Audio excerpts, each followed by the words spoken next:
សួស្តីអ្នកទាំងអស់គ្នាខ្ញុំបាទដារ៉ូថ្ងៃនេះយើងមកបន្តរឿង Kobo One Lemmy Invisible របស់យើងភាគទី7ហើយថ្ងៃនេះគឺខ្ញុំធ្វើបានតែពាក្យកតាទេអ្នកទាំងអស់គ្នាព្រោះថាខ្ញុំចេញពីធ្វើការហ្នឹងគឺម៉ោង2:10យប់ហើយអញ្ចឹងនាំតែធ្វើបានពាក្យកតាហ្នឹងគឺម៉ោង2:73យប់ហើយអញ្ចឹងយើងមើលតែពាក្យកតាហ្នឹងសិនទៅចាំថ្ងៃស្អែកយើងបន្តទៀតណាអ្នកទាំងអស់គ្នាសង្ឃឹមថាអ្នកទាំងអស់គ្នានឹងអធិស្ឋានអញ្ចឹងយើងចូលទៅវីដេអូរបស់យើងទាំងអស់គ្ន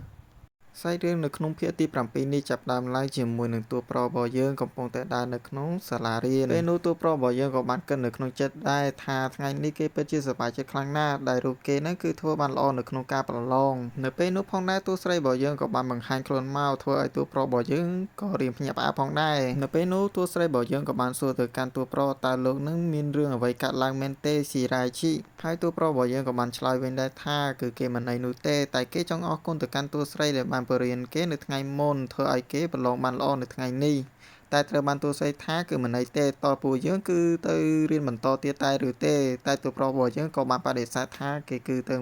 មិនកើតទេហើយគេកំពុងតែខ្វល់ចិត្តព្រោះថានៅសល់ប្រហែលថ្ងៃខាងមុខនេះពួកគេនឹងផ្លាស់ប្ដូរសាលារៀនព្រោះថានឹងចូលឆ្នាំសិក្សាថ្មីអូទេគឺខ្ញុំនិយាយខុសហើយគឺថាពី3ខែខាងមុខទៀតពួកគេនឹងបញ្ចប់ការសិក្សានៅឆ្នាំនេះហើយនឹងចូលឆ្នាំថ្មីនៅពេលនោះផងដែរតួស្រីរបស់យើងក៏បានរៀងទម្លាក់ទឹកមុខផងដែរព្រោះថានាងនឹងគឺមិនដឹងទេថានៅពេលដែលចូលរៀនវិញនឹងពួកគេរៀនជាមួយគ្នាឬក៏ថ្នាក់ផ្សេងគ្នានោះទេអញ្ចឹងហើយយើងមានតែតាមចាំមើលទាំងអស់គ្នានៅពេលក្រោយទៀតបន្ទាប់ពីពួកគេនិយាយគ្នាហើយយើងឃើញថាតួស្រីរបស់យើងក៏បាននិយាយទៅកាន់តួប្រុសដែរថាថ្ងៃនេះគឺពិតជាសំណាងខ្លាំងណាស់ដែលនាងនឹងគឺបានយកឆាត់មកសាលារៀនតែតួប្រុសរបស់យើងក៏រៀនសេតផងដែរព្រោះថាគេមើលព្យាករថ្ងៃហ្នឹងហើយថាថ្ងៃហ្នឹងគឺមិនភ្លៀងនោះទេប៉ុន្តែថ្ងៃនេះបែរជាភ្លៀងខ្លាំងដល់ថ្នាក់ហ្នឹងអញ្ចឹងគឺថាគេគឺមិនបានយកឆាត់មកនោះទេហើយនៅពេលនោះផងដែរតួស្រីរបស់យើងក៏បាននិយាយថាអញ្ចឹងលោកទៅជាមួយនឹងខ្ញុំទៅព្រោះថាខ្ញុំហ្នឹងគឺបានយកឆាត់មកបើសិនជាខ្ញុំបានឆាត់ជាមួយនឹងលោកខ្ញុំឆ្ងល់ណាស់តើមនុស្សគ្រប់គ្នាហ្នឹងនឹងមើលឃើញពួកយើងទាំងពីរនៅជាមួយគ្នាដែរឬទេតួប្រុសរបស់យើងក៏បានរៀងគាំងដែរព្រោះថាគេមិនបានគិតដល់ចំណុចមួយហ្នឹងប៉ុន្តែគេក៏គិតដែរថាប្រហែលជាមនុស្សគ្រប់គ្នាអាចនឹងមើលឃើញពួកគេនៅពេលនោះតួប្រុសរបស់យើងក៏បាននិយាយថាគឺមិនកើតនោះទេហើយគេក៏ធ្វើដំណើរចេញទៅហើយតួស្រីរបស់យើងគឺថាពិតជាអន់ចិត្តជាមួយនឹងតួប្រុសយើងមែនទែនតែនាងក៏បានឲ្យឆាត់របស់នាងហ្នឹងគឺទៅតួប្រុសទៅហើយនាងក៏បាននិយាយប្រាប់ទៅកាន់តួប្រុសដែរថាលោកយកឆាត់នេះទៅខ្ញុំនឹងរត់ទៅផ្ទះរបស់ខ្ញុំគឺវាមិនអីនោះទេផ្ទះខ្ញុំនៅចិត្តហ្នឹងទេហើយនាងហ្នឹងក៏ធ្វើដំណើរចាក់ចេញទៅនៅពេលដែលតួស្រីរបស់យើងកំពុងតែរត់នោះក៏មានឆាន់មួយគឺបាំងឲ្យតួស្រីហើយអ្នកដែលបាំងនោះគឺគ្មានណាគេឆ្ងាយទេគឺជាតួប្រុសរបស់យើងហ្នឹងហើយតួប្រុសរបស់យើងក៏បាននិយាយទៅកាន់តួស្រីថាគឺគេគឺមិនអាចឲ្យតួស្រីរបស់យើងធ្វើអញ្ចឹងបាននោះទ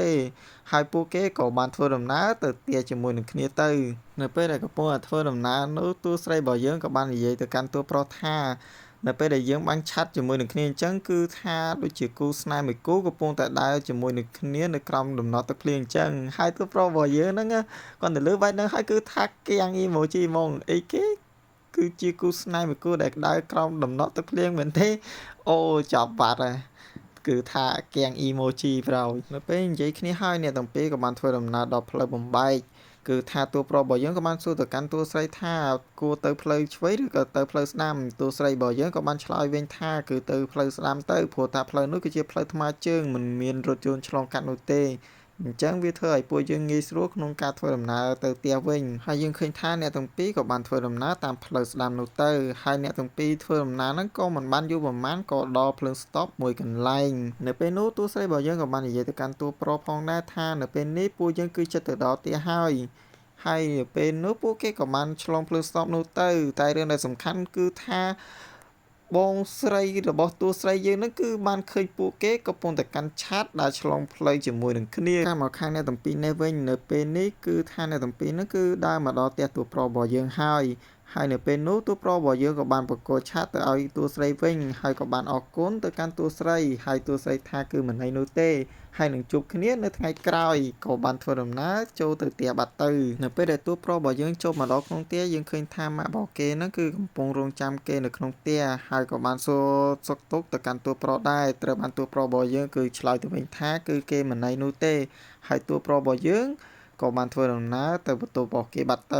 ៅកាន់មកខាងផ្ទះរបស់តួស្រីវិញយើងឃើញថាបងស្រីរបស់តួស្រីយើងហ្នឹងក៏បាន និយាយថាសូមស្វាគមន៍ត្រឡប់មកផ្ទះរបស់យើងវិញហើយតួស្រីរបស់យើងក៏បាននិយាយថាហេតុអ្វីក៏និយាយបែបនេះព្រោះថាពេលវេលាដែលនាងមកផ្ទះនេះគឺជាពេលវេលាធម្មតាប៉ុណ្ណោះវងស្រីរបស់តួស្រីក៏បាននិយាយវិញដែរថាគឺមិនអីនោះទេតែគាត់ចង់សួរថាថ្ងៃសៅរ៍ហ្នឹងគឺតួស្រីទំនេរដែរឬទេ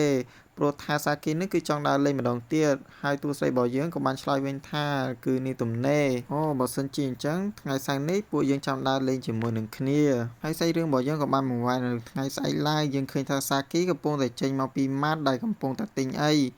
នៅពេលនោះក៏ឃើញថាតួប្រុសរបស់យើងក៏ដើរនៅម្ដុំនឹងដែរហើយគេក៏បានឃើញទៅកាន់សាគីក៏ហើយក៏គិតក្នុងចិត្តថាមិនសាគីមកនៅទីនេះអញ្ចឹងកាន់មកសាគីនៅវិញយើងឃើញថាអីវ៉ាន់ដែលនាងយួរហ្នឹងគឺពិតជាធ្ងន់ណាស់គ្រាន់តែមើលទឹកមុខទៅគឺដឹងថាវាធ្ងន់ប៉ុណ្ណាហើយនៅពេលដែលនាងកំពុងតែយួរនៅពេលនោះទូប្រុសរបស់យើងក៏បានដើរចេញមកហើយក៏បាននិយាយទៅកាន់នាងថាសួស្ដីតែនេះគឺជាសាគីមែនទេហើយសាគីហ្នឹងគឺចាំខ្ញុំដែរទេពេលនោះសាគីក៏បានឆ្លើយវិញថា